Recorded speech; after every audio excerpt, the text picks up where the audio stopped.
দেখো বন্ধুরা, আজকে সকালবেলায় চান করে পুজো দিয়ে বসে পড়েছি। সবজি কাটছি, ওইদিকে ডালটাও বসিয়ে দিচ্ছি, এদিকে কড়াই বসিয়ে দিচ্ছি ছোটো ডালের। আর এই সবজিগুলো কাটছি, কিছু হয়েও গেছে। আলু ভাজা ছেলে কাটা হয়ে গেছে, উপরে পটল ভাজা হয়ে গেছে, এগুলো কাটছি আমি এখন। দেখো কাটছি, এইটাকে ভেঙে রেখে পেঁপেটা।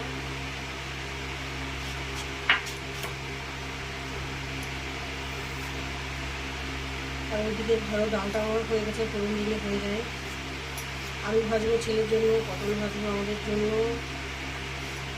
আর এটা হবে কুমড়োর শাকের সবজি হচ্ছে এটা।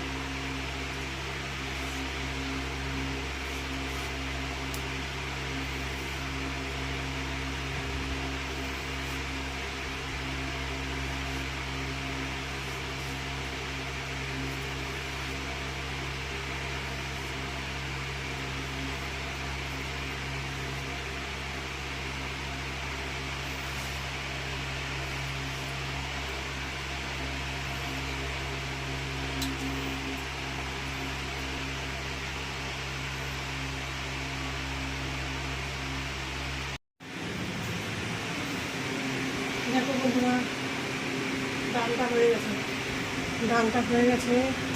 এই ফোড়নটা করছি কুমড়োর শাকের জন্য। কুমড়োর শাক এই কড়াইতে বসাবো। এখানে আমি ভাজাগুলো করে নেবো ছোটো ভাজা, আলু পটল, যে কুমড়োর শাক। শাকটা সব কিছুই হয়ে গেছে। এখন কুমড়োর শাকটা হলেই হওয়ার মধ্যে এটা জলটা এনে দিলেই নামিয়ে ফেলবো। ফুটছে এদিকে।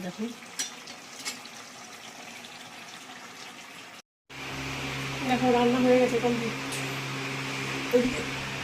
ওইদিকে দেখো বাসন মাজা এগুলো হয়ে গেছে। একদিকে রান্না করছি, একদিকে বাসন মাজছি, এটা বাকি আছে। খাওয়া দাওয়া হবে, তারপরে চান তো হয়েই গেছে। খাওয়া দাওয়া করে তারপরে এগুলো করবো। ঠিক আছে।